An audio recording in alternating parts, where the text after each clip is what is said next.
Mobil pompa dengan kekuatan penyedotan 500 liter per detik disiagakan oleh Balai Besar Wilayah Sungai Sumatera 8 guna mengantisipasi banjir yang terjadi selama ini di Kota Palembang. Mobil pompa ini sendiri disiagakan di posko bencana banjir yang didirikan oleh BBWS Sumatera 8 Palembang dan siap kapanpun untuk menyedot banjir yang terjadi di Kota Palembang. Untuk sementara, mobil pompa ini sendiri masih dalam proses uji coba. Salah satunya dilakukan di kolam retensi Simpang Polda yang menyedot air dari kolam retensi ke tempat pembuangan akhir. Selain mobil pompa dengan kekuatan penyedotan 500 liter per detik, BBWS Sumatera 8 Palembang juga memiliki 2 pompa penyedotan yang dibawa kekuatan mobil pompa. BBWS Sumatera 8 sendiri akan kembali mengusulkan lagi pompa estafet untuk mengantisipasi banjir di Kota Palembang. Saya kira ya bertahap kita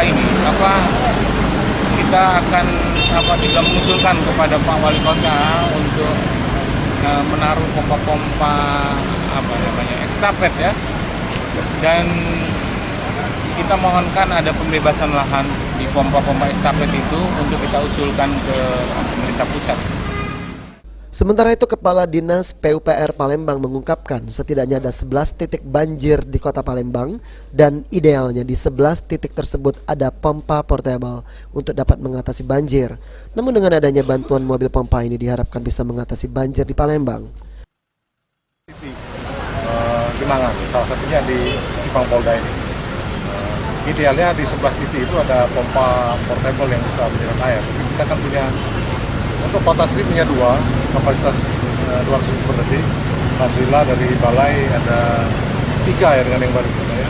3, berarti ada 5 pompa.